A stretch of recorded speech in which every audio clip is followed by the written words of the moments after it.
ইতিমধ্যেই ঈদের অগ্রিম টিকিট বিক্রি শুরু হয়ে গেছে। আমরা বাসে বা রেলে যারা বিভিন্ন জায়গায় যাতায়াত করেন তারা অলরেডি 15 তারিখ, 14 তারিখ, 16 তারিখ, 18 তারিখ এই টিকিটগুলা পাচ্ছেন। সরকারি ছুটি কিন্তু 18 থেকে 23 তারিখ পর্যন্ত এবার একটা লম্বা সময় ছুটি পাওয়া গিয়েছে। তো যাই হোক, এই যে ট্রেনে যাওয়ার ক্ষেত্রে আমরা প্রত্যেকবার দেখতাম বিগত আওয়ামী লীগ সরকারের শেষ দিক থেকে এবং ইন্টারিম গভর্নমেন্টও একইভাবে পেয়েছি যে ট্রেনে গাজীপুর থেকে যখন ট্রেনটা ঢুকতো, টঙ্গী হয়ে ঢুকতো, তখনই অনেক মানুষ ট্রেন ভর্তি হয়ে আসতো। কমলাপুর আসার পরে যখন ট্রেনটা যখন ব্যাক করতো, যাদের প্রকৃতপক্ষে সিট আছে তারাই কিন্তু ট্রেনে উঠতে পারতো না। এয়ারপোর্টও একই অবস্থা, সিট আছে কিন্তু ট্রেনে মানুষের জন্য ঢুকতে পারতেছে না। এই কারণে গভর্নমেন্ট একটা বিশেষ পদ্ধতি নিত যে ঢাকার আশেপাশে যে স্টেশনগুলো আছে সেটাতে একটা চারপাশ দিয়ে একটা সিকিউরিটি দিয়ে রাখতো, কোনো টিকিট ব্যতীত কেউ স্টেশনে প্রবেশ করতে পারতো না।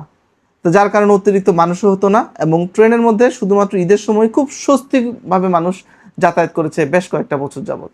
তো আমি এই গভর্নমেন্টের কাছে অনুরোধ করবো, আপনারা নতুন পলিসি যাই নেন, কিন্তু এই যে এই পদ্ধতিটা এটা কিন্তু এফেক্টিভ কাজ করেছে এবং মানুষ খুব স্বস্তিদায়কভাবে ভ্রমণ করেছে। আর রেলের যে টিকিট নিয়ে কালোবাজারি, এটার দিকে একটু নজর দিবেন, মানুষ যাতে স্বাচ্ছন্দ্যে ঈদ করতে পারে। এবং এই যে মানুষ ভালো মতো, এই মানুষের নিরাপত্তাটা আপনারা দেওয়ার জন্য অবশ্যই সেটার দোয়া আপনারা পাবেন। গভর্নমেন্টের কাছে এটা দাবি রইল। এরকম ইন্টারেস্টিং ভিডিও পেতে টস লাইট পেজকে ফলো দিয়ে রাখুন এবং শেয়ার করুন আমাদের ভিডিওটা। ধন্যবাদ।